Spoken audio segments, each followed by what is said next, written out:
Welcome, everyone, to Buddha's Center. My name is Jeff Allen.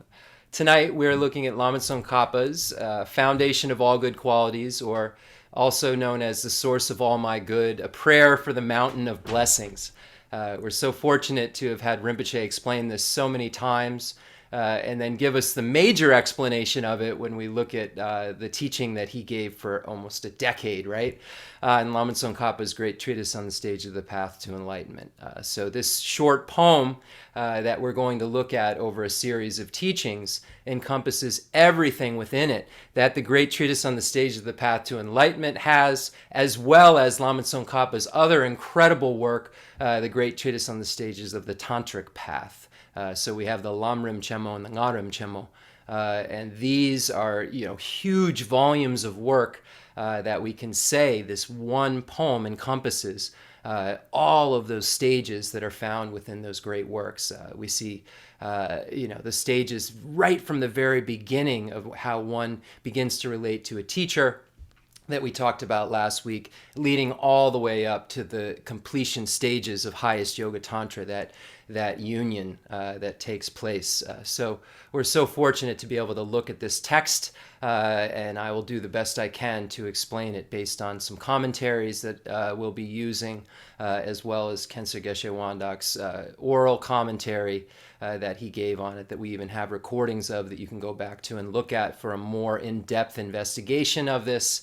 The Chen Rezig Center website has all of this archived, and we find the source of all my good teachings on there that actually Rinpoche and I looked at in the last few months of his life. We were actually looking at those. I don't remember what the dates are, but they're from a ways back.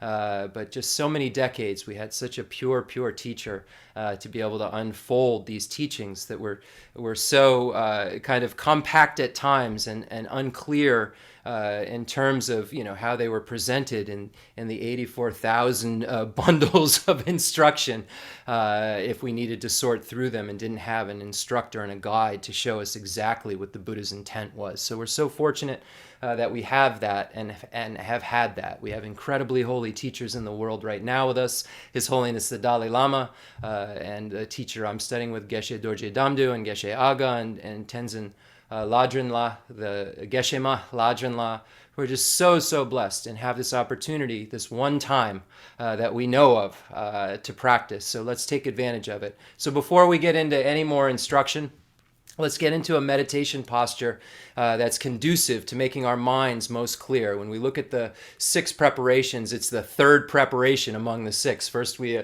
assemble, clean a room and assemble images of enlightenment, and then we make offerings, and then we get into a posture on our meditation cushion that, as a Sangha says, is conducive to mental clarity. And when we look in the great works, such as Stages of Meditation by Kamalashila, the middle stages of meditation, and Lama Tsongkhapa's great treatise on the stage of the path to enlightenment, and Pabonka Rinpoche's Liberation in the Palm of Your Hand, we find this straight posture called the 7-point Vairocana posture, sometimes made 8 points if we include the breathing. And it's so incredible, and it will allow us to eventually be able to sit for very long periods of time once our mind is able to do so without having kind of any physical obstacles. So by getting into this posture called the 7-point Vairocana posture, we align all our channels and our winds, and our blood flows properly, and we're less apt to have our feet fall asleep. And by having our back and our spine very straight, it says that there's a very close connection to our minds having clarity. So without any further ado, let's get into the 7-point Vairocana posture. We put our legs into the Vajra posture, preferably or half lotus, or just cross leg, or feet on the ground, whatever we can do within our capacity. Then we put our right hand on top of our left with our thumbs touching, making a diamond pattern. Now, next, number 3, have our back straight, vertebrae like a stack of coins. Next, shoulders in a comfortable position, allowing for our hands to sit comfortably on our lap, but making our kind of elbows bow. We see the great Marpa the translator, who said that my meditation posture allows me to see things the clearest, and what it is it's the posture itself that supports my mind. So we get into this posture that allows our arms to kind of bow out. Now, next, shoulders are in a comfortable position, head slightly forward, eyes slightly open, pointed at the tip of our nose, not having our eyes open all the way, because eyes open all the way will cause distraction, cause a lot of our eye consciousness to apprehend forms and so forth, and shapes. And that will distract us because our meditation is being done with our mind, not with our physical senses. We have mental and physical consciousness. It's our mental consciousness that we're engaging in meditation in. It's our mental consciousness that will eventually see emptiness directly when we get a union of calm abiding and special insight, when we are able to have shamatha single-pointedly, the true shamatha arisen from calm abiding, arisen from a mental and physical pliancy and an equanimity, a true shamatha, and we can combine that with wisdom, we'll be able to achieve a complete liberation. So we have our eyes slightly open, pointed down at the tip of our nose, and if they're closed, we have a tendency to fall asleep. That reminds us of sleeping. So this is why we keep them just slightly slit, so that we can eventually shut off all of our physical senses and only rely upon the observation of our mind. So we then have our mouths next into a comfortable position with our tongue right on the top of the roof, right against the teeth. And this allows for our saliva to circulate and not build up, and breathing in and out of our nose, which is sometimes the 8th point, will allow for our mouths not to dry out. So we're going to try to be very strict if we can, only breathing in and out of our nose. But of course, if we have some sort of congestion that won't allow for us to breathe in and out of our nose, we just use our intelligence and we modify the meditation however we need to. Our mind is what is meditating. This posture is merely a support for that meditation of our mind. So we always have to remember this, but then know that we're going to eventually, with our mind, be able to sit for 4 hours continuously on one object of observation. So our body will need to be used to doing that in terms of the gradual process of us getting to that stage. So now we're in that 7-point Vairakana posture, and let's begin breathing in and out through our nose in a very normal fashion. Not breathing in too quickly, not breathing in too slowly so we feel like we're drowning or something. Just in a very normal fashion, but making sure we bring the breath all the way to the top, filling our lungs and our diaphragm, and then very naturally turning that breath around and exhaling. And as we exhale, we count 1. Now, filling our nose with breath and air, bringing it all the way to the top, filling our lungs and our diaphragm, turning the breath around, counting 2. Inhaling through our nose, filling the lungs and the diaphragm, bringing it all the way to the top of the breath, exhaling, counting 3. So now our focal object is the breath in and out. The breathing in, focusing only on the breath, the breathing out, and the number. We're trying to get our minds in a neutral place from which we can develop the mind that aspires to enlightenment, bodhicitta, and unite that with the wisdom realizing emptiness. So our main focal object is the breathing in, breathing it all the way to the top, filling the lungs and diaphragm, exhaling, and making sure that we're mindful of the number on the exhale. If we start to see our mind put the number on the beginning on the inhale, correct it, because we're telling our minds what to do. Normally our mind is like a wild elephant or like a monkey running around crazy. So for the first time, we're going to tell our mind exactly what to do. Our mind is only going to focus on the breathing in, the breathing out, and the counting, and not forgetting what number we're on. Making sure that we don't have any excitement or dullness. We don't feel sleepy. This should be very, very clear. The breathing in and out and the numbers should be very, very clear. Bring the mind to a neutral place. So let's do that for a moment.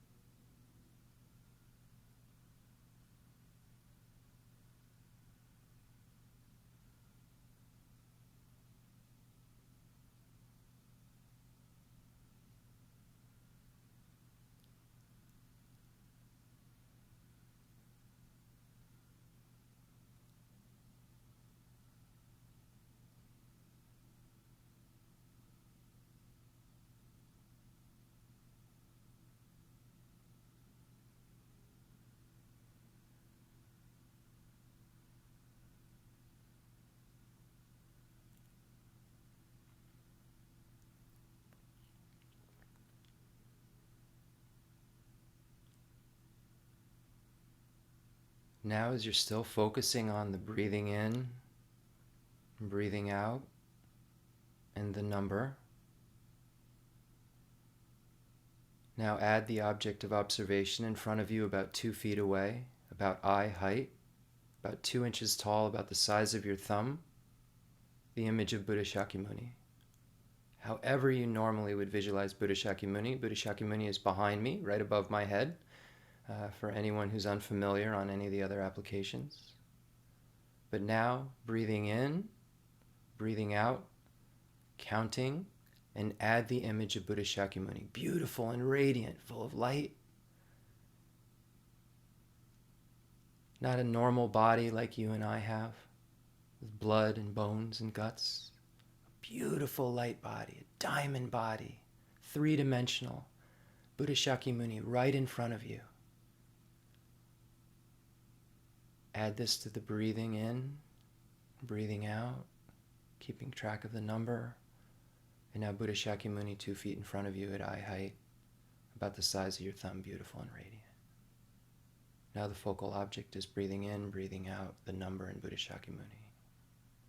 Any other objects that come into your mind, move away and bring back to the focal object with mindfulness.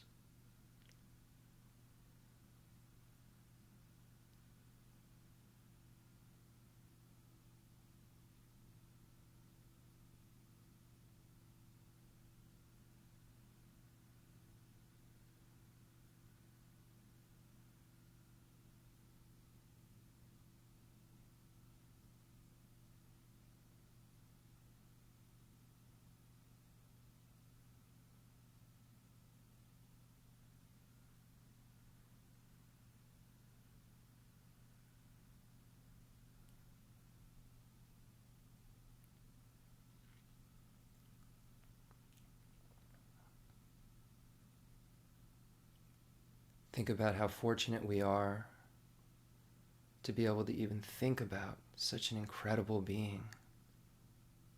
A being who has perfected wisdom, perfected love and compassion, perfected power, perfected skillful means.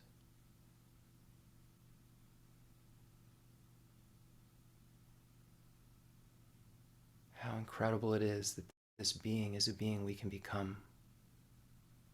We all have Buddha nature. We have this treasure within inside us we have to find. This pure, pure mind. We have it within us. We have a mental consciousness that can transform into the same mind that the Buddha has, that omniscient mind, that truly compassionate mind. Our mind is exactly the same as the Buddha's mind in terms of nature, and exactly the same in terms of potential for proliferation before the Buddha became the Buddha. Think about the reasons that we came to the teachings, all of the pain and frustration and unanswered questions. The Buddha has relieved us, has given us an answer to all of our pain, all of the various pains of birth, aging, sickness, and death, and meeting with unpleasant things, being separated from pleasant things. Buddha said every relationship we have will end with separation. We know this all to be true. The Buddha has stated such facts in this first noble truth, the truth of suffering. We don't get what we want over and over and over again. We have the suffering of body, suffering of mind, and we're moving so quickly to all of these types of suffering. So quickly. We don't even know it. We were born, we were already starting to die. We were heading so quickly to our next sickness, our next death, our next rebirth. So fast. The Buddha said that we don't have any control over this. We have these manifest sufferings, and all the happiness in cyclic existence, when we investigate it, turns into a form of suffering, has some sort of self-destruct mechanism within it. And that we're so quickly moving to all these types of suffering, birth, aging, sickness, and death, around and around and around and separating from pleasant things with so much uncertainty, so many bodies shucking them off again and again and again and going to higher realms and lower realms and not being able to secure any true friends or loved ones. And we would have no freedom in this process. And Buddha said, freedom is our misery. Lack of freedom is our misery. This is the pervasive compounded suffering that would be forced again and again and again into a contaminated set of aggregates beyond our control. Freedom from nothing. We could experience sufferings we can't even imagine, but that we could have freedom. Being born again and again because of our ignorance into a set of contaminated aggregates that suffer birth, aging, sickness, and death. Having no choice, not picking them out. That lack of freedom is misery, the Buddha said. That force, that push and pull of cyclic existence. The bait of the suffering of change, the contaminated happiness that keeps us coming back for more.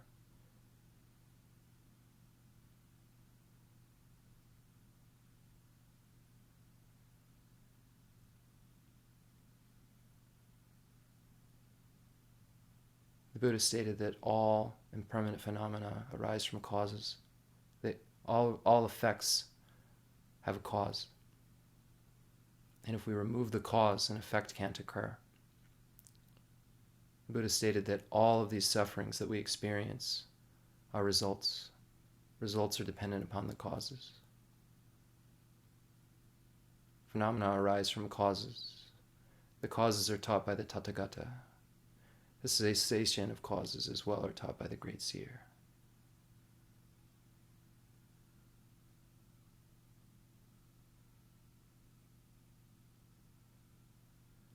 The Buddha shows us that the origin of suffering is our grasping at the I and phenomena as being truly established, having an inappropriate attention that takes place then.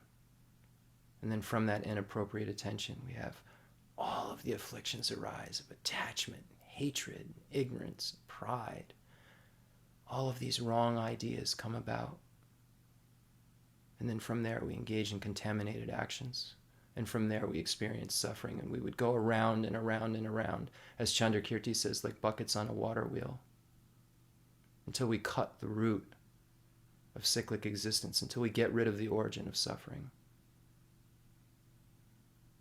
We can get rid of the origin of suffering, Buddha stated. Buddha stated that this is the cessation of suffering, and then stated this is the cessation of path, and showed us how to end our suffering by engaging in a path of wisdom.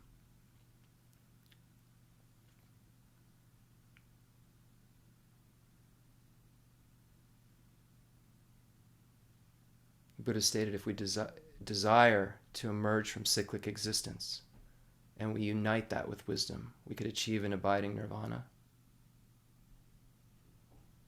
But if we unite those two things with the love for all sentient beings, bodhicitta, then we would be able to become Buddha.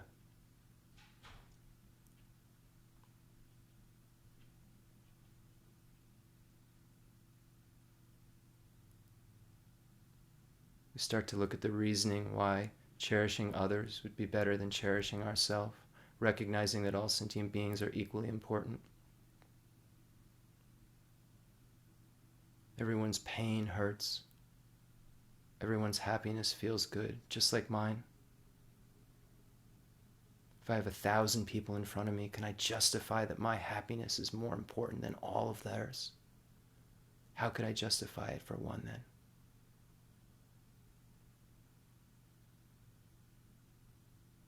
All beings have Buddha nature. Everyone will be Buddha.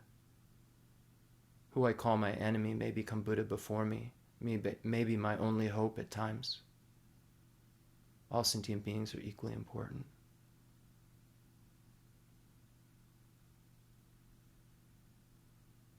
All the miseries of the world come from cherishing oneself. We see that all of the problems at a large level come from self-cherishing attitude. All the wars, all the destruction, and our own personal lives when we're so self-centered. It only leads to our suffering. And beings who cherish others the world honors.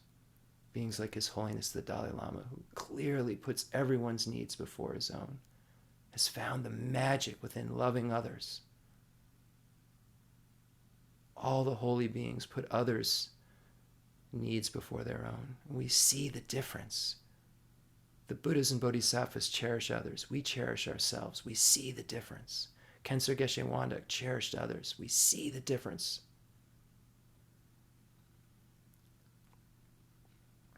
We think about how nice it would be if sentient beings could have happiness in the causes of happiness. May they have happiness in the causes of happiness. I will be a cause for them to have happiness in the causes of happiness. May all the Gurus, Buddhas, and Bodhisattvas please bless me to be able to have the strength to bring beings to a state of happiness. We think how nice it would be if beings were free from suffering and the causes of suffering. May they be free from suffering and the causes of suffering. I'll be part of the cause. May I be the cause for them to be free from suffering and the causes of suffering. May the Gurus, Buddhas, and Bodhisattvas please bless me to be able to do this. Imagine that we're taking on the suffering of others and giving them infinite happiness. And now imagine we resolve that we will put others' needs before our own. Because they've been so kind in so many ways. Everything that we enjoy is because of their kindness. Think about a cup of coffee. How many sentient beings it took to get it to you? The cup, the coffee, the beans planted from the crop before. Just think about how many sentient beings were involved in your cup of coffee. Think about that great kindness, and now resolve to free all of them.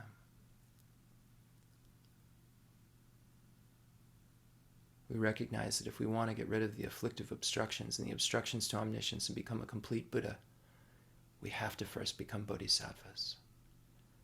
When we resolve to free each and every sentient being, we know that we're not capable. We can't even count them all. We don't even know where they all are. We're so handicapped. We have so many biases. If we want to be able to help each and every sentient being, we need to get rid of all those biases. We say, I'll help all sentient beings, but we're in cyclic existence. We're in jail. We can't get out to even help them because we're in it.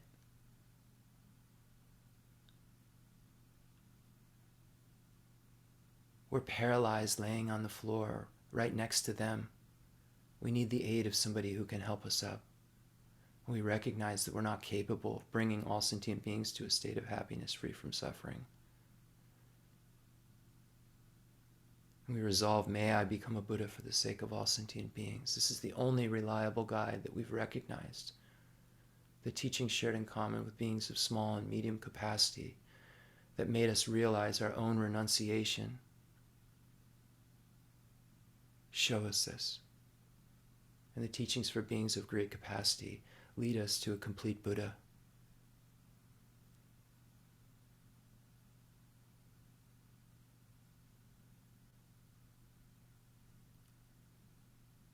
So with the resolve to become the most reliable guide for all beings, set the intention to become a Buddha for the sake of all sentient beings.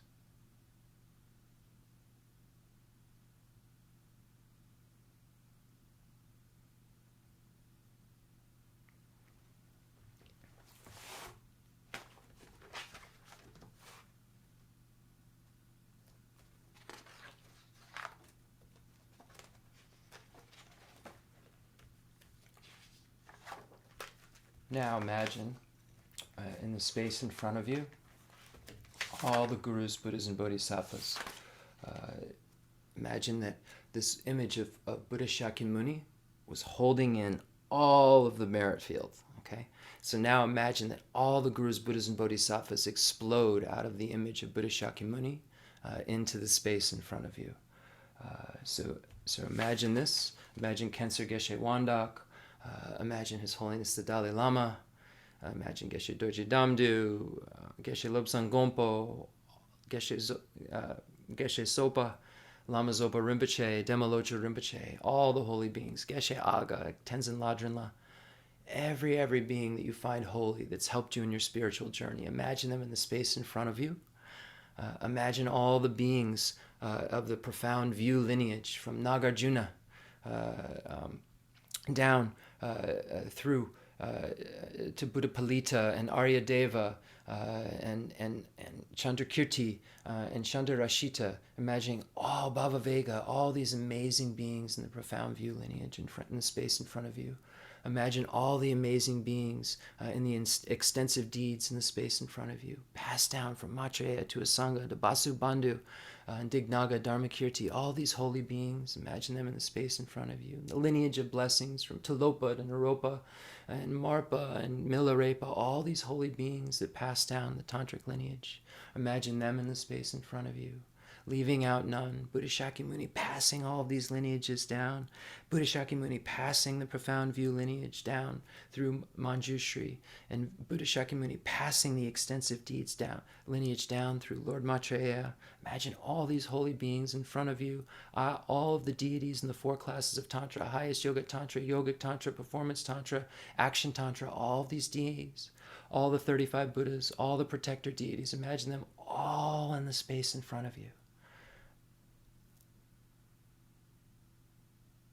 Now imagine that from this love and compassion that you just generated, you bring all sentient beings here to the teaching, leaving out none whatsoever. Imagine that you radiate, emanate infinite arms and grab the hands of all sentient beings, the hell beings, the hungry ghost beings, the animals, the humans, the demigods, the gods, leaving out none whatsoever. Imagine that every sentient being is now here, and you're about to lead them in prayers, and you've led them here to hear the pure teachings. So we find this in the Teacher's Lamp for the Path to Enlightenment, where it talks about this the same visualization when we're taking the Bodhisattva vows and so forth. So I'll just read that to you real quickly.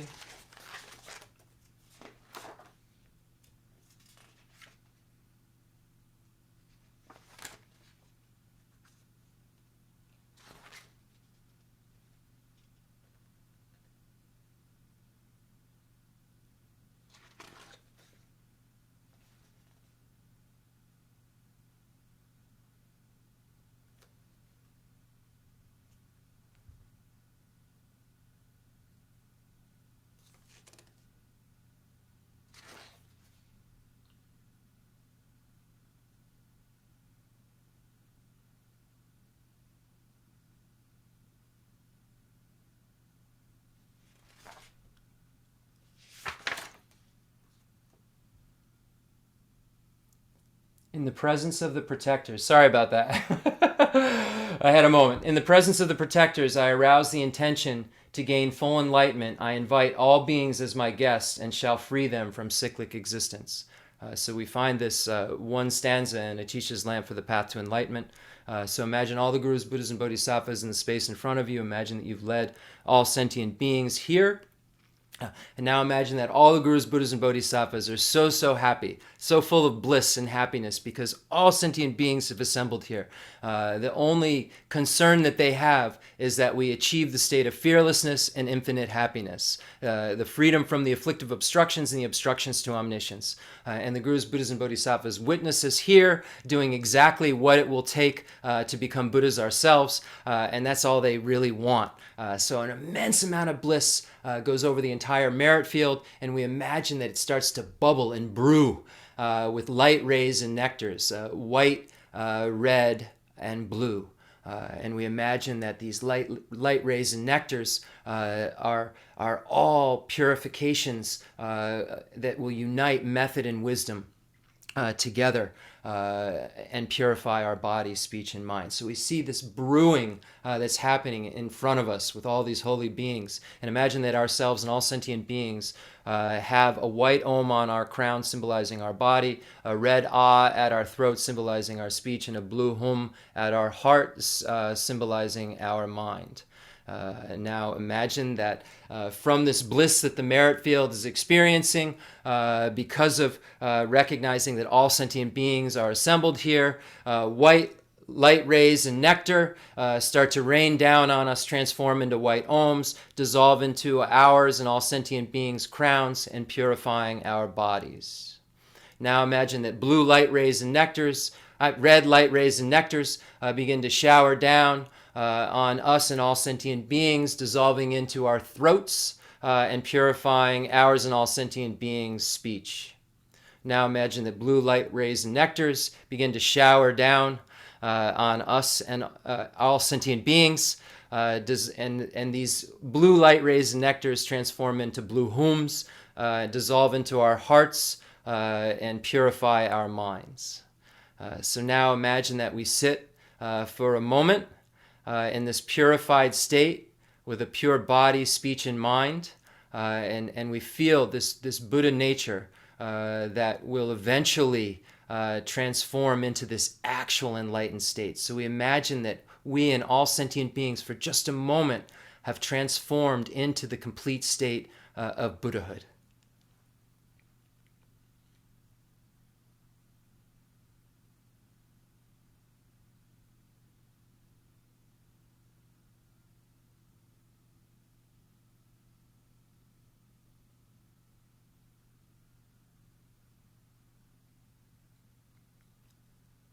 Okay, with this in mind, imagining that you're leading all sentient beings, we'll begin by reciting the Heart Sutra.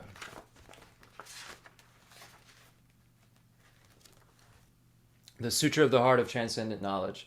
Thus have I heard, once the Blessed One was dwelling in Rajagriha at Vulture Peak Mountain, together with a great gathering of the Sangha of monks and a great gathering of the Sangha of Bodhisattvas. At that time, the Blessed One entered the samadhi that expresses the Dharma called profound illumination. At the same time, noble Avalokiteshvara, the Bodhisattva Mahasattva, while practicing the profound Prajnaparamita, saw in this way. He saw the five skandhas to be empty of nature. Then through the power of the Buddha, Venerable Shariputra said to noble Avalokiteshvara, Bodhisattva Mahasattva, how should a son or daughter of noble family train who wishes to practice the profound Prajnaparamita? Addressed in this way, noble Avalokiteshvara, the Bodhisattva Mahasattva, said to Venerable Shariputra, O Shariputra, son or daughter of noble family who wishes to practice the profound Prajnaparamita should see in this way, seeing the five skandhas to be empty of nature. Form is emptiness, emptiness also is form, emptiness is no other than form, form is no other than emptiness. In the same way, feeling, perception, formation, and consciousness are emptiness. Thus, Shariputra, all dharmas are emptiness. There are no characteristics, there is no birth and no cessation, there is no impurity and no purity, there is no decrease and no increase. Therefore, Shariputra, in emptiness there is no form, no feeling, no perception, no formation, no consciousness. No eye, no ear, no nose, no tongue, no body, no mind, no appearance, no sound, no smell, no taste, no touch, no dharmas, no eye dhatu up to no mind dhatu, no dhatu of dharmas, no mind conscious dhatu, no ignorance, no end of ignorance up to no old age and death, no end of old age and death, no suffering, no origin of suffering, no cessation of suffering, no path, no wisdom, no attainment, and no non-attainment. Therefore, Shariputra, since the Bodhisattvas have no attainment, they abide by means of Prajnaparamita. Since there is no obscuration of mind, there is no fear. They transcend falsity and attain complete nirvana. All the Buddhas of the three times by means of Prajnaparamita fully awaken to unsurpassable, true, complete enlightenment. Therefore, the great mantra of Prajnaparamita, the mantra of great insight, the unsurpassed mantra, the unequal mantra, the mantra that calms all suffering should be known as true, since there is no deception. The Prajnaparamita mantra is said in this way. So when we say this mantra, we should really think about the two things that this shows us. First, explicitly, the Heart Sutra teaches emptiness.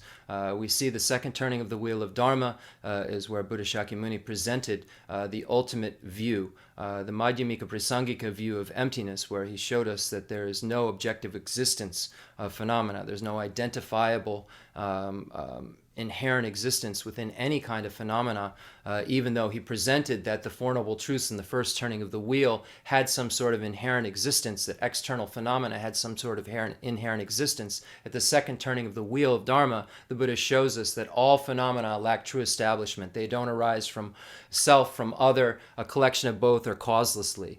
So we have to investigate this emptiness, this middle way, that's a middle way between nihilism and substantialism that's presented by Buddha Shakyamuni in the second turning of the wheel of Dharma.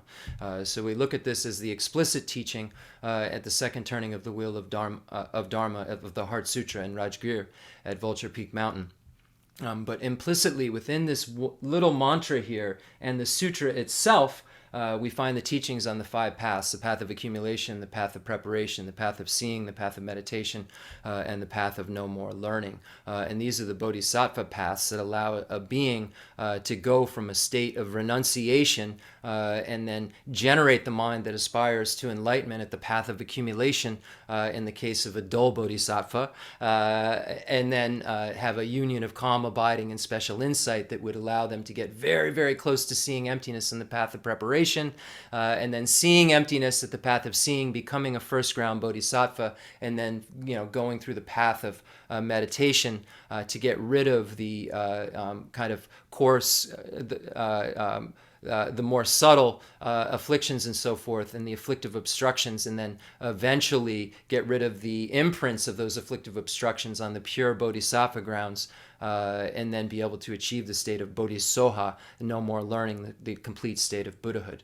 So we see that each of these things that we chant when we say Teata Om, Gate refers to the path of accumulation. The second Gate refers to the path of preparation. Paragate refers to the path of seeing. Parasamgate, the path of meditation. And Bodhisoha, to the path of no more learning, to Buddhahood.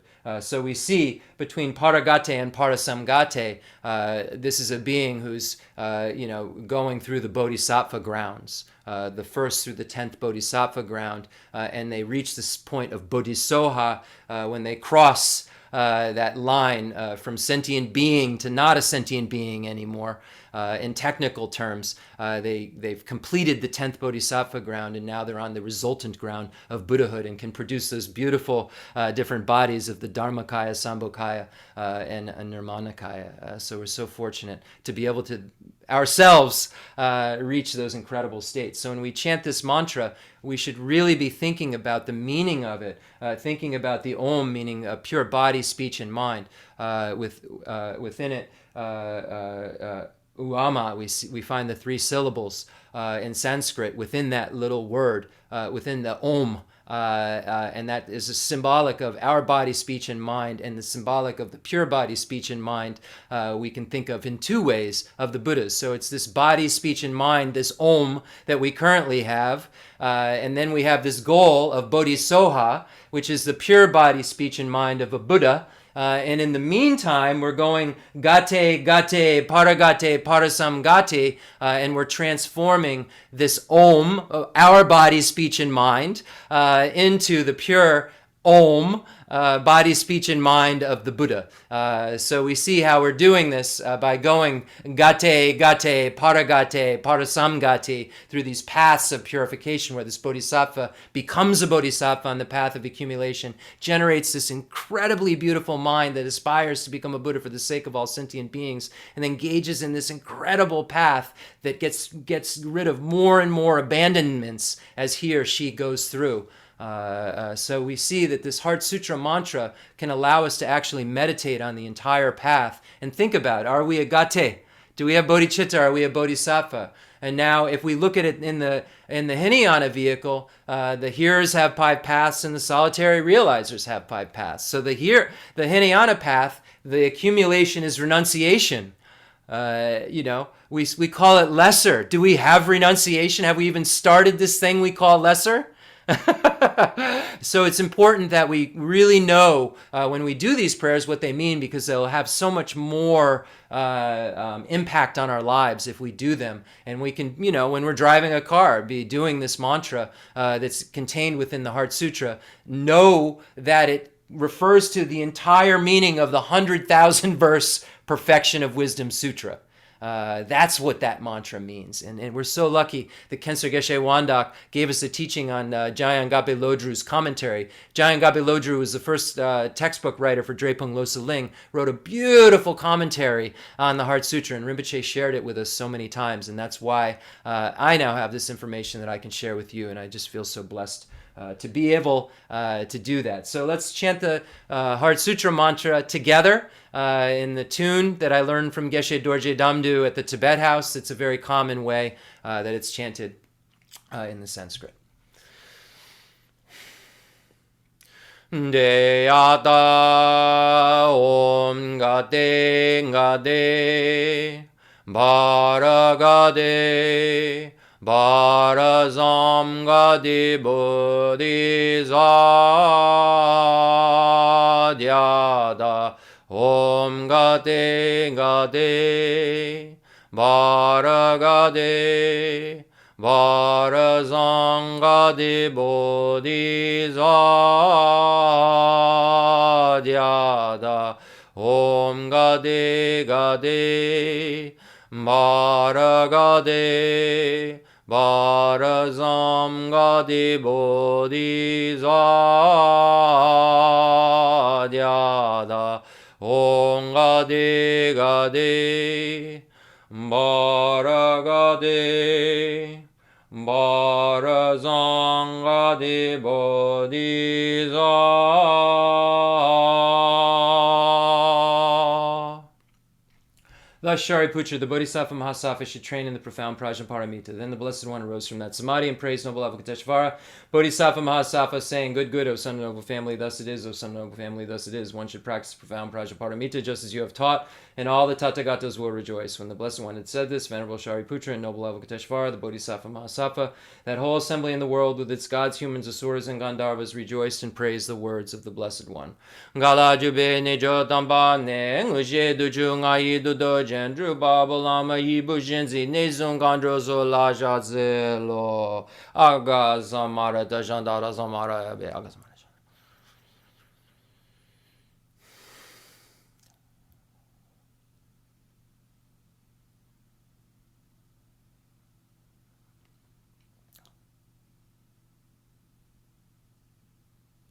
Aga samara dejandara samara yabe deyada onga degate paragate parasangate buddhizo baba gonja sanji gae dimbe doji je loba doji meba doji shiva doji dragi baji medu beje danji je dengari zo ngeri ndonja je je wa da medu ne beje ndanja wa da ndon donji mbonzon donjo ji daji de janden da de lejo.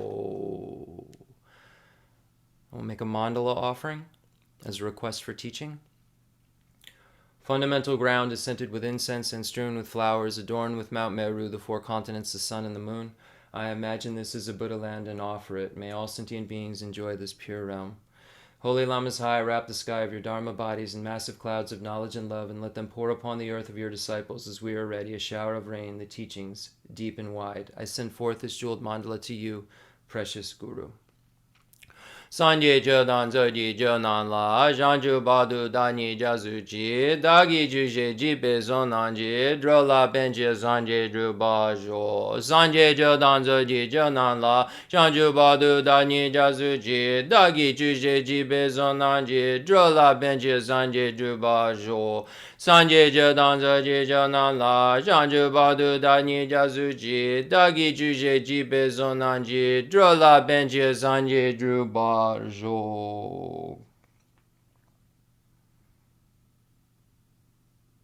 Enthused by great compassion, you taught the immaculate Dharma to dispel all perverted views. To you, the Buddha, Gautama, I pay homage. The one who transformed into the reliable guide, motivated by altruism to benefit sentient beings, the teacher, Sugata, and protector, to you, I make prostrations. If you are attached to this life, you are not a spiritual practitioner. If you are attached to samsara, you have no renunciation. If you are attached to your own self-interest, you have no bodhicitta. If there is grasping, you do not have the view. May this teaching be heard and understood in the language of all sentient beings.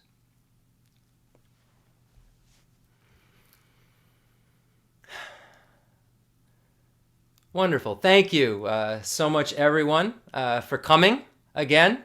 We're all still alive.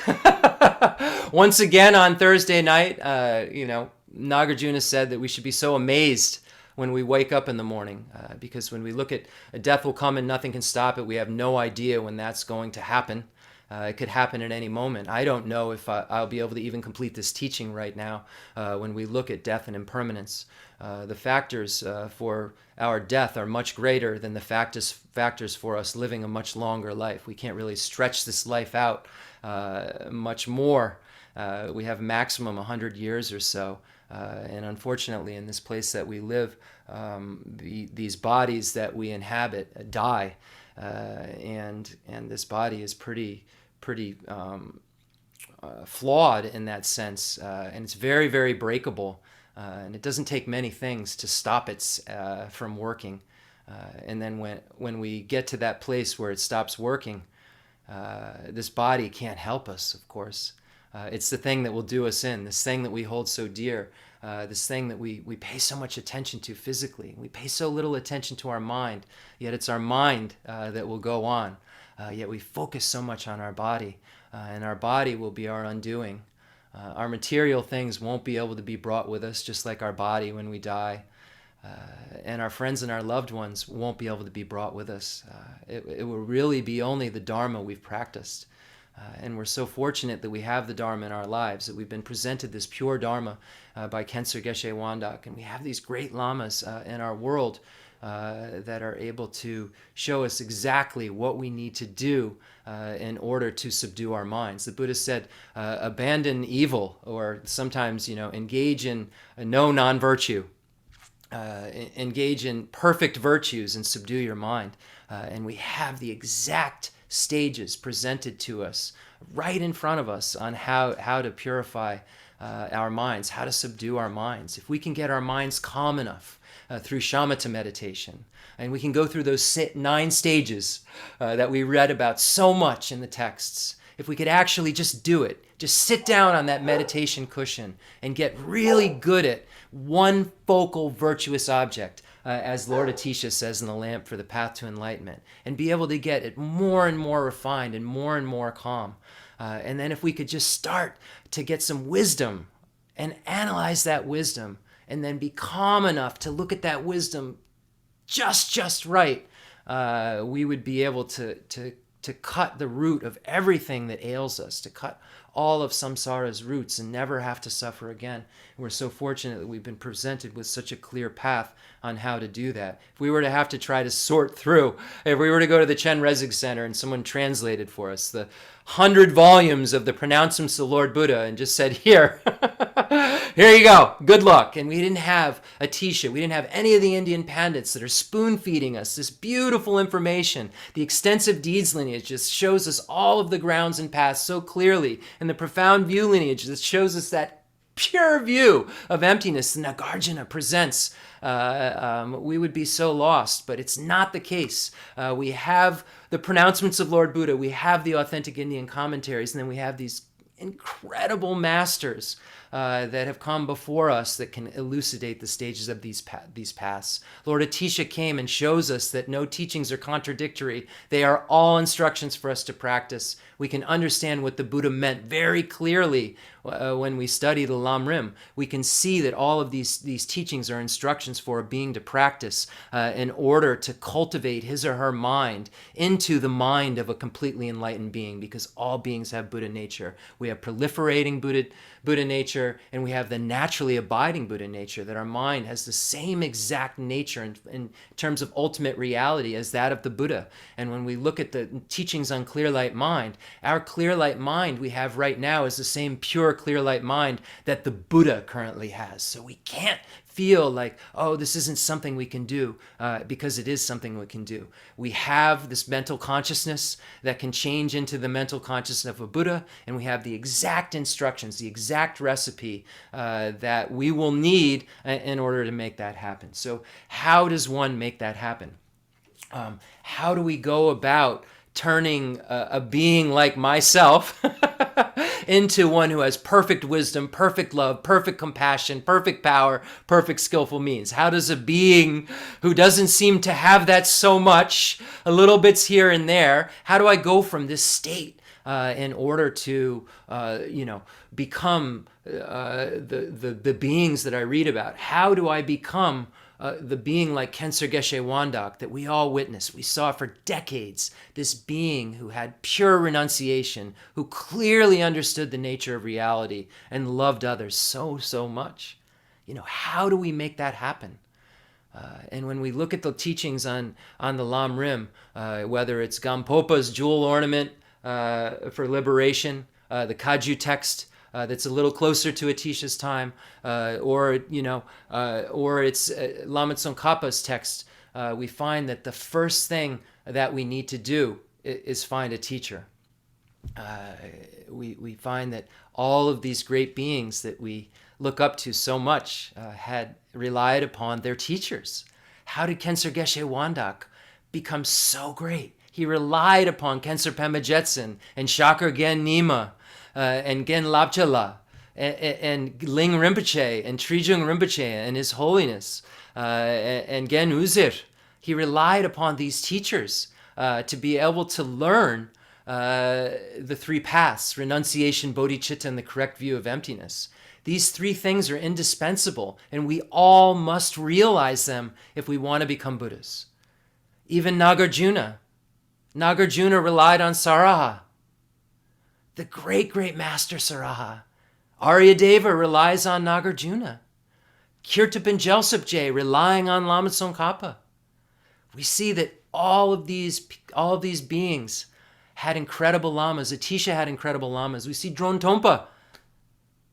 Atisha was his lama, and Drone Tompa was passed down the entire Lamrim tradition and was a layperson.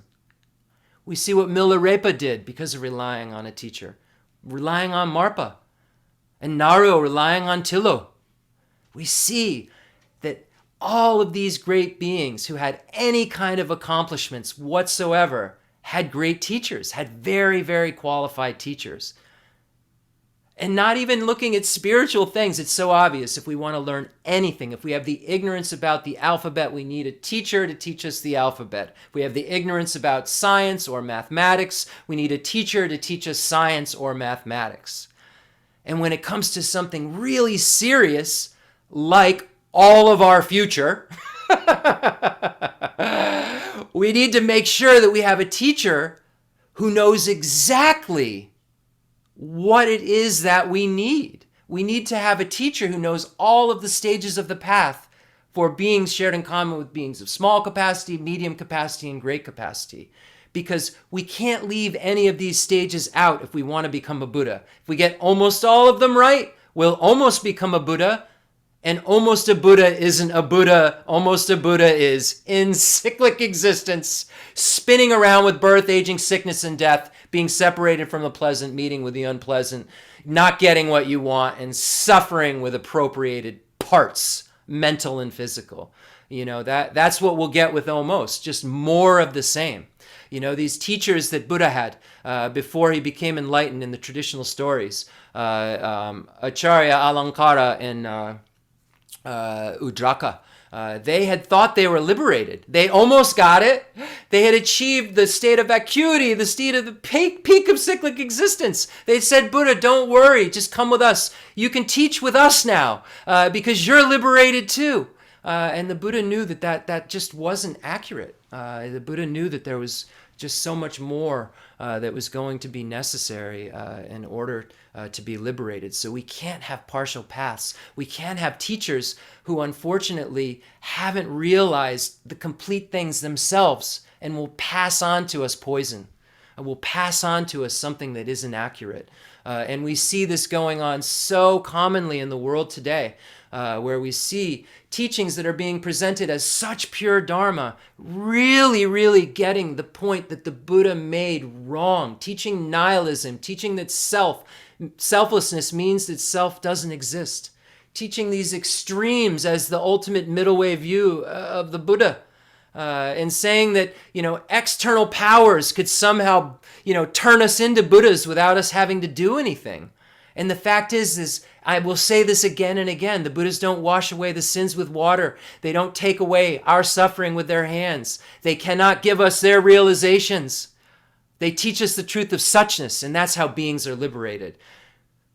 So we have to have a teacher to teach us. That's how we become liberated. We can pray and pray and pray. Oh, please, Buddha, bring us to a state of enlightenment. It'd be as smart as sitting in a dark room and saying, please, Buddha, go turn the lights on. No, get up. Go turn on the light, dummy. Don't pray to something that can't turn a light on for you. Turn your own internal light on. That's the only way you can become a Buddha. But how will you find out how to turn on that internal light? How will you find out how to calm your mind enough to see that internal light? You have to be taught the precise stages on getting to that place where the subjective and the objective clear light meet. That's our goal. How will you make that happen? Do you know what that is? Do you know the 20 emptinesses? Do you know how? Who is meditating? I am meditating. My mind is meditating. My mind is meditating on my mind. My mind is empty. Do you know how to get to that very, very, very subtle state of mind, that clear light mind, and somehow turn that clear light mind into bliss and have that bliss perceive the objective clear light? Do you know how to do that? If you don't, you're going to need someone who does. Because that's where you're going to have to get to. And you're going to need someone who knows how to tell you you have a life of leisure and opportunity. You have to wake up grateful for this human basis. And then also, how do you unite those clear lights? You need somebody who can show you those things. You need a plan. You need a plan to be able to get through all of those stages. So you need to start to find teachers who can bring you through those stages. So we see in the Lamrim tradition such an emphasis on relying on a teacher and qualified teacher. In the third Dalai Lama's Golden Rosary, Lamrim, I think that's what it's called. I apologize if I made a mistake. Third Dalai Lama, Sunan Gyatso, great Sunan Gyatso's Lamrim, it talks about, there's teachers, any teacher teaching something that's true is good, period, full stop. So let's say that. But a Lamrim teacher, then we're gonna get particular now. and the third Dalai Lama says, this is gonna require a special kind of instructor. Like, if you want to learn a little bit about physics or something, it'd be probably fine to take some classes. But if you want to realize physics and Albert Einstein is in the world, find him. Right? Find that kind of teacher. Find the kind of teacher that can really, really show you the full picture. And we're not dumb. We know how to find out qualifications. I always say if you needed to, if you had a business and you needed some jobs filled, you would go to all lengths to make sure you had qualified candidates. You'd check their backgrounds. You'd call around. You'd see, oh, well, I don't know. You've done, and this is for a dishwasher position, folks. Now, imagine what you're going to need if you're trying to find someone who can bring you to a state that very few beings even imagine could be true, could get to, or could even know what the first step would be to get to that. You're gonna need somebody who's totally reliable, somebody who knows what the only reliable guide said and how to put all of what that only reliable guide, who is Buddha, said into some framework that we can practice, so we can understand that all of the teachings are instructions to practice. If somebody threw the Kangjur in my lap, the pronouncements of Lord Buddha, I could see some instructions to practice, but I wouldn't know what order to put them in. And it may take me a whole lifetime to try to kind of sort through maybe an order. But these holy lamas have just given us, as Geshe Dorje Damtu said, here you go, little baby, here's the spoon, take your medicine. These are the teachings shared in common with beings of small capacity, you got it? Teachings for beings of medium capacity, you got it? These are the teachings for beings of great capacity. And somehow this includes the Vinaya basket, Sutra basket, and the Abhidharma basket, and somehow includes all of the teachings of the Hinayana and the Mahayana perfection vehicle, and that Vajra vehicle that will get us so quickly to Buddhahood if we can generate bodhicitta in this lifetime and be bodhisattvas who can be real tantric practitioners. Because if we want to practice Tantrayana, we have to be bodhisattvas. Come on, we can play around with Tantrayana, we can get the imprints of Tantrayana, But we know in the Tantras,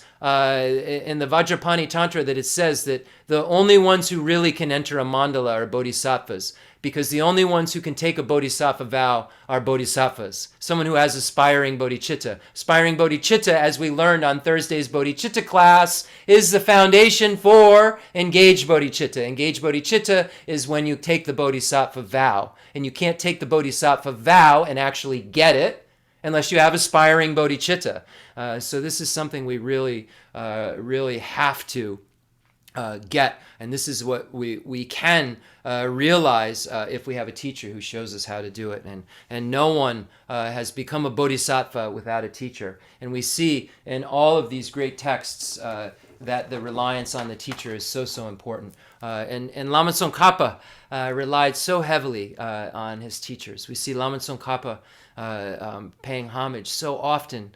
First he had Chuje, who discovered him and taught him as a youth, and all of these Kadampa masters and Kaju masters, and then he finally meets with Sakya Randawa and receives all of these incredible teachings, from Sakya Randawa and Lama Umapa, who helps him to meet with his main guru, Manjushri. It's just so incredible. And even in the sutras, we find the sutra teaching says, Ananda, it is thus, spiritual teachers and virtuous friends are the fulfillment of the religious way of life. The reason for this, if you should ask, Ananda, is that every good quality that arises does so on the basis of a spiritual teacher. And it is through their arising that one achieves liberation. So we see that the only way that we can learn these spiritual paths is by getting a spiritual teacher. And the qualifications of that spiritual teacher are so important if we're looking to learn something very specific with nuances, and we're all a little different, and we're all going to need a little bit of a different nuance. We're going to need very skilled instructors. And so fortunate are we that we had Kensar Geshe Wandak, who was so kind to us, who didn't give us too much, but didn't give us too little, and just took us every year by the hand. Just kept taking us, saying, it's okay. It's okay. He used to say that we should all behave like Datsa Rinpoche. Datsa Rinpoche was His Holiness the Dalai Lama's brother who passed before His Holiness. And he was a friend of mine because he respected Rinpoche so much. And we went out there a couple of times, and then I went out there to visit him myself before he passed away. And he had these it was similar. He had these Rottweilers, a couple of Rottweilers that were quite vicious, actually. And then he had 2 other dogs. He had 4 dogs altogether, like we do. And they would literally look like there was going to be something bad happening. Let's just say that. Rawr, dogs going absolutely berserk as you're walking up. And Datsa Rinpoche would be in a state of tranquility, and he would just say, they were Jesse and Shinga or something were their names. And Rinpoche would always repeat this to me, that this is how I needed to approach the world.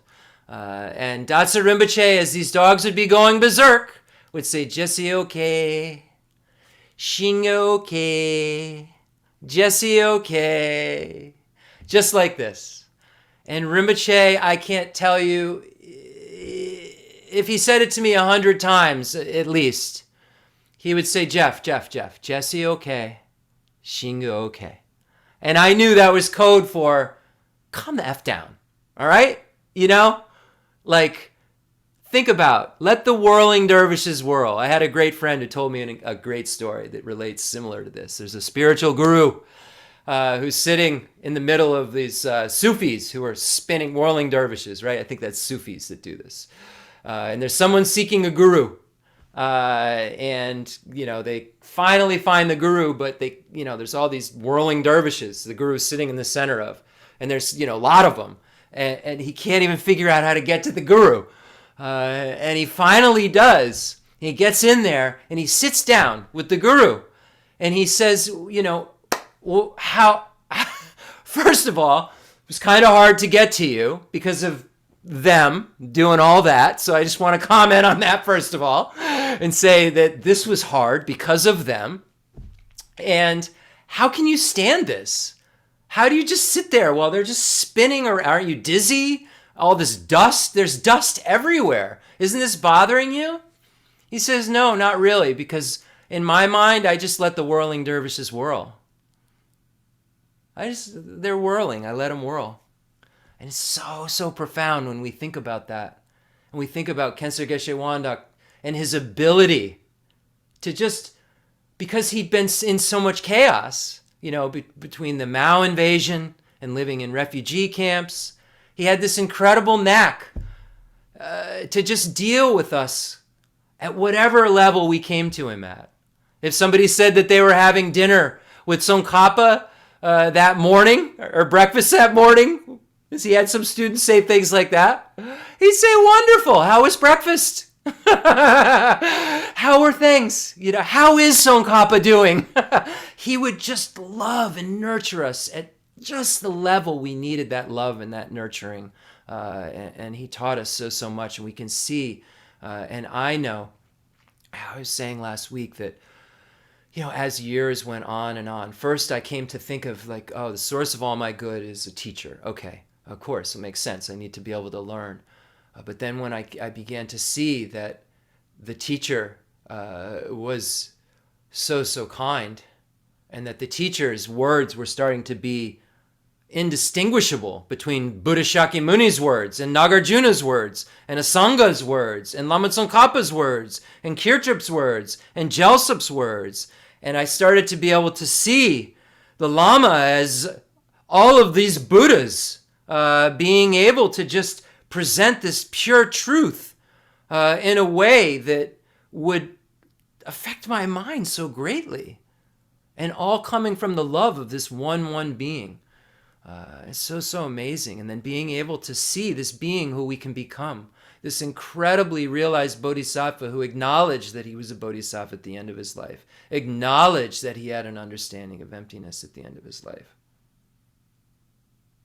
who had such clarity in his eyes at the end of his life, who showed us exactly how we would die without regrets, as Geshe Chikawa says in the 7-point thought transformation. So let's look at the text. So we're looking at the Lama Tsongkhapa's source of all my good. Very fitting. It begins, of course, with the Guru. And we looked at the commentary that Bunka Rinpoche gives last week, and we see that this text is broken down into 4 separate categories. First category is the very root of the path is how to take a Lama and serve him or her properly. And it says the first step of how to take a Lama is divided into 2. First, developing clear faith through thought and conduct, and then trying to build up the reverence for him or her. So this first stanza says, the source of all my good is my kind Lama, my Lord. Bless me first to see that taking myself to him in the proper way is the very root of the path, and grant me then to serve and follow him with all my strength and reverence. So we find a very similar point made in Lama Tsongkhapa's Lamrim Duden, the abbreviated stages of the path also. It says the root of all causes giving rise to happiness now and in the future is the practice of relying in thought and action upon a genuine spiritual guide who reveals the path. Seeing this, follow them even at the cost of your life, and please them with offering of practice of the teaching. I, the yogi, did just that. If you seek liberation, do likewise. So Tsongkhapa says to us, I had these incredible teachers, and I know that they're the foundation of all of my good qualities. And we see that that Tsongkhapa was able to meet with Manjushri and become an actual student of Manjushri. And Manjushri was able to guide him through all of these different stages of understanding of emptiness. And when he finally met with him and he was on the verge, he felt, of being able to understand and see emptiness, he met with Manjushri and asked Manjushri, do I hold the Madhyamika Svatantrika view of emptiness or the Madhyamika Prasangika view of emptiness? And Manjushri so kindly, because this is what our teachers will do, they show us where our errors are. And then when you have a really good teacher, they can clarify things so clearly. And Manjushri was able to say to Tsongkhapa, none of the above. You don't hold any of those views yet, but then gave him some advice.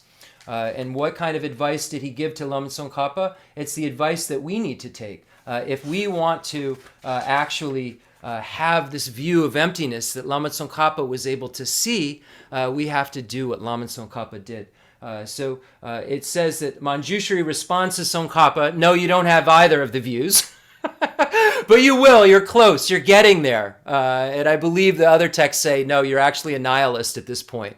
And then you bounce over to substantial reality a lot, but so if you're holding any of the views below Prasangika, you're holding on to some arisal from other. You have some inherent existence lingering around. And if you're over in nihilism, then you have fallen into the great abyss. And Manjushri said, this is what you need to do.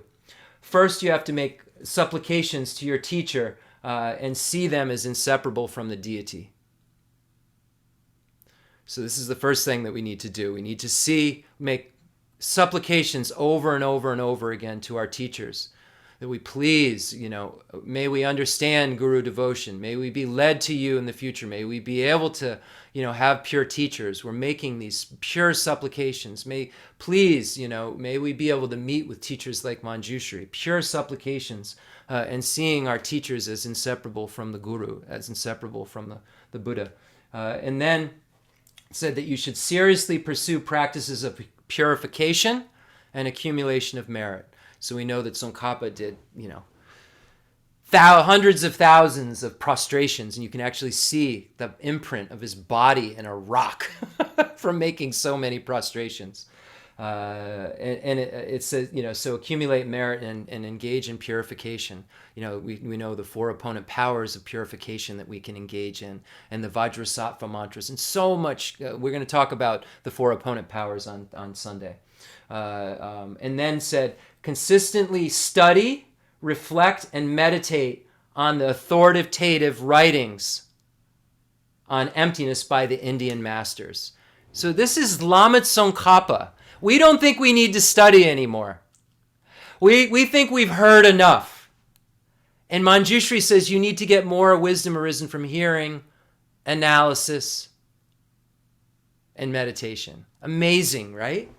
So if we don't look at the biographies of these great beings, we don't look at what our teachers did, we won't be able to find that gold within us. We'll never, ever be able to find that clear light mind.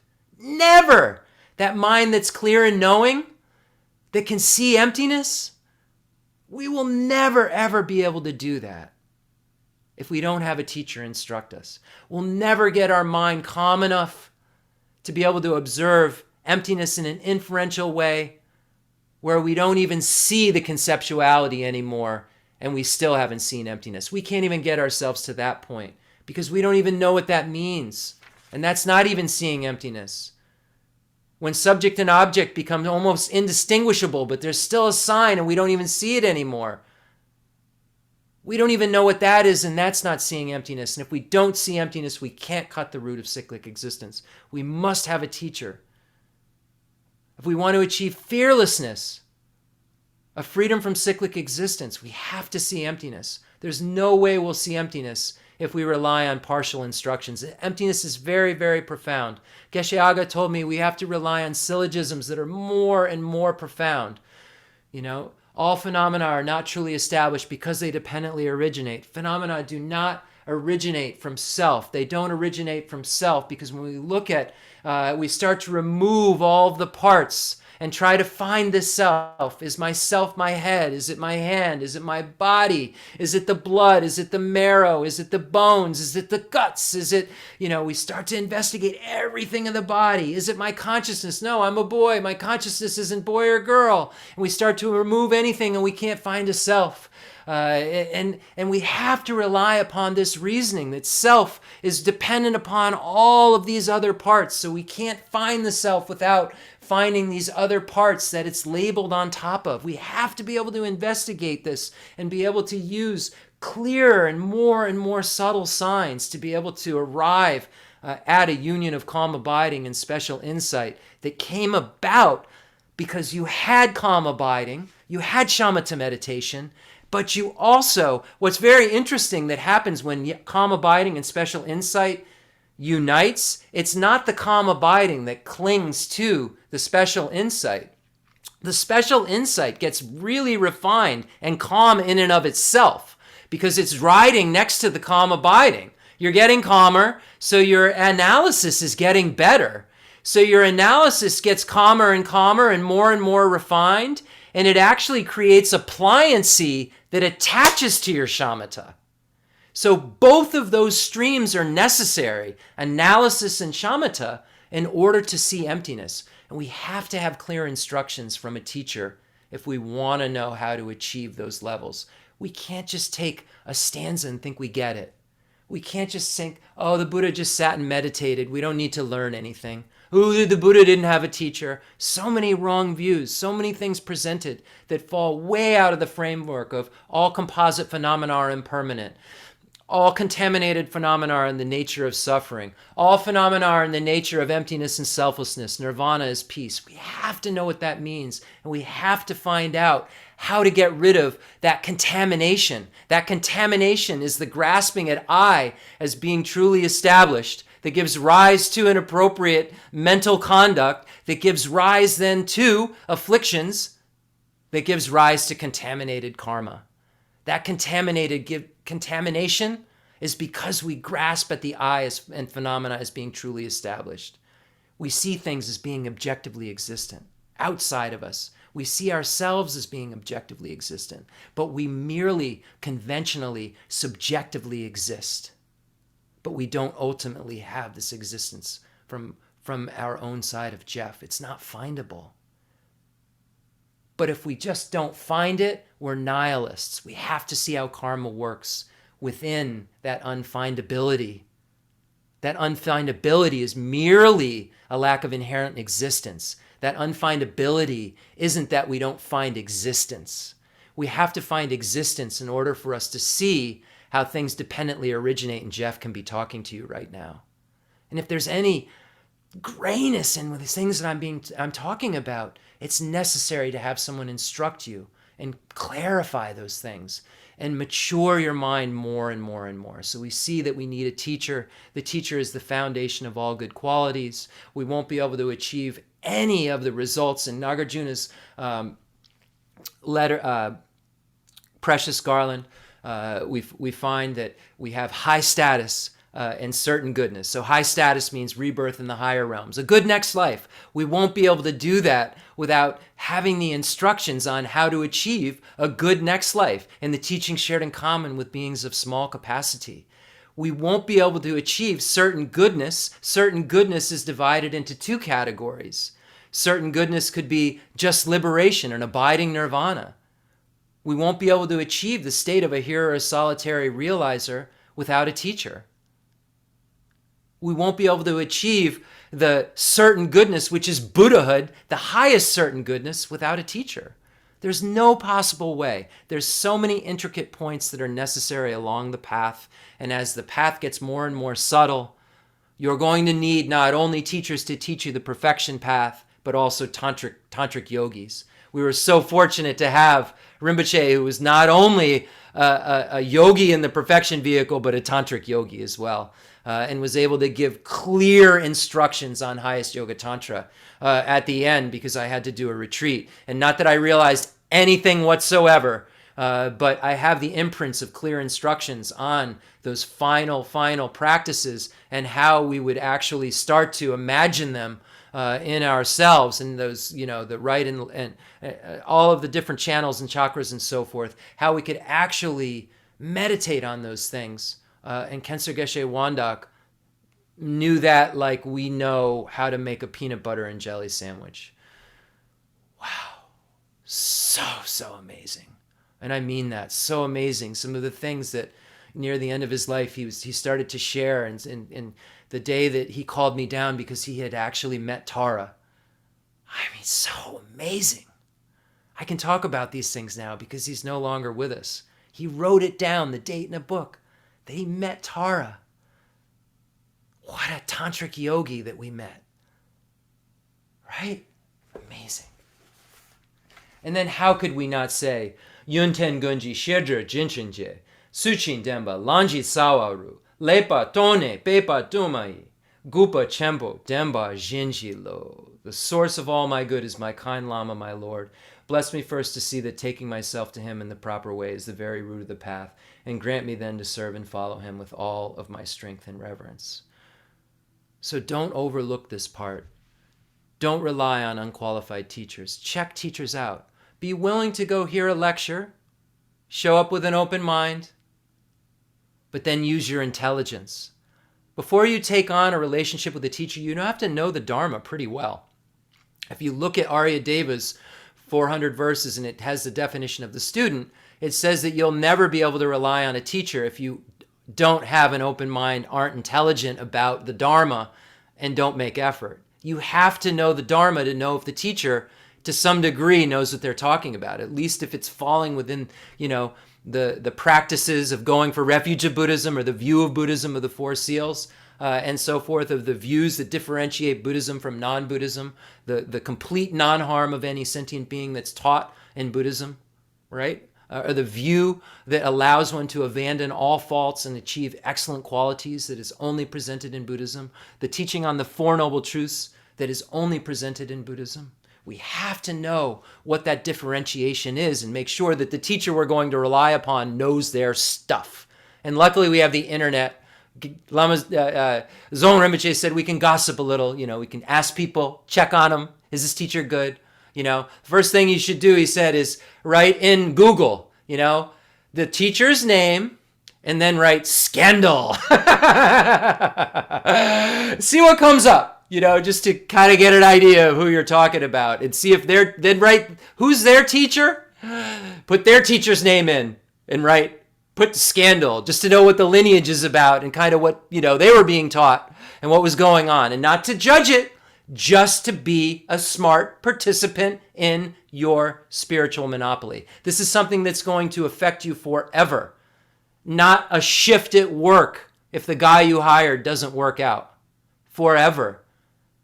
And this teacher is going to teach you what you're going to practice, hopefully every morning, every night. And eventually, you won't see a difference between morning and night. You'll day and night want to get out of cyclic existence according to Lama Tsongkhapa and the Three Principal Paths. It's how he defines renunciation. You'll day and night want to get out of samsara. Rinpoche day and night wanted to get out of samsara. I know I can day and night want to get out of samsara because I saw someone day and night want to get out of samsara who has the same exact mental consciousness that I do that can proliferate into the mind of a Buddha. Even if he was emanating and just pretending, he was showing me exactly what he had to do previously in order to proliferate into a Buddha. So I know that I can do it because my mind has the same nature and the same potential that that being's mind has. Not a special mind with magic that I watched, only a special mind that was magical because that person put the effort in. If I put the effort in, I can become a Buddha in this lifetime. If I don't believe that, I won't make the intense effort to want to practice Tantrayana. And if I want to practice Tantrayana, it's not just because it's a fancy word, it's because it's the fastest way to Buddhahood. And if you're a bodhisattva and you get bodhicitta, you wouldn't be able to bear the idea of not practicing Tantra because it will take way too long to be able to be a reliable guide if you don't.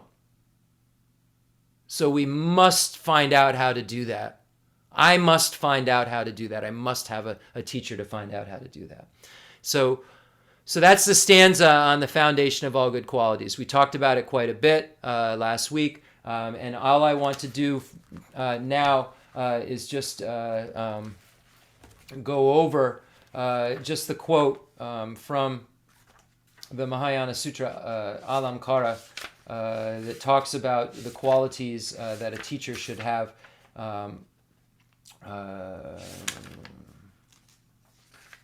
Actually, I'd like to talk, Lama Tsongkhapa, I'm actually going to quote this instead. Lama Tsongkhapa, in one of his short works, wrote a letter to himself of advice. It's kind of interesting. It's in the same collection of this as this text. When we look at Lama Tsongkhapa's collected works, it's in this collection. So he writes, if you take my advice, man of the land of Jalkum, take yourself to the ultimate spiritual guide. Find a really good one. To one who grasps reality, understands the nature of reality. to one who has controlled his or her senses, who takes your heart away, who gives you that feeling, right? Takes your heart away. You know they have something special. As soon as you lay your eyes on him or her, they take your heart away. It says, Lama Tsongkhapa says, to the one that when you follow what he or she teaches, the good in you begins to flower and the bad begins to fade. And I know that's what Khyentse Geshe Wandak did for me. The bad in me is fading more and more. Not rapidly. I don't want to make any false promises. The good is increasing more and more, and the bad in me is fading more and more. As days go on, I'm more inclined to try to think about doing something related to Dharma than I'm inclined to think about doing things not related to the Dharma. I still think about things not related to the Dharma. I don't have renunciation, but I could see how I could very easily get renunciation if I stay on this track. So this is the kind of inspiration that we need. This is the kind of Lam Rim teaching that Geshe Rabten says is so important. The Lam Rim teaching that's a teaching from an experience. I haven't experienced these higher levels, but I experienced Guru devotion. I have this in my mind. I know that in my lives, all my lives, I won't be separated from Khyentse Geshe Wandak. I have this pure faith. I have this reliance because I know that Khyentse Geshe Wandak I see is inseparable from Tara. This is and inseparable from Kala Chakra. The only two deities that I really practice. I see Khyentse Geshe Wandak. I see His Holiness is inseparable. And if you don't, I assure you, you can cultivate more and more of a relationship with the teachers. Think more and more about how kind Khyentse Geshe Wandak was and what he presented to us. And you'll feel just that tingle when you think of it. Maybe you already do. I don't know. I'm only speaking of my own practice. But you'll feel it come over you and you'll know. You'll know what I mean when it happens. And when you bring Khyentse Geshe Wandak to your mind, and it won't be like a rabbit's foot. It will be because you know that he gave you this gift that would end suffering forever for you and allow you to have complete bliss and allow you to show everyone you love around you, if they don't make it first, how to be free without making any errors.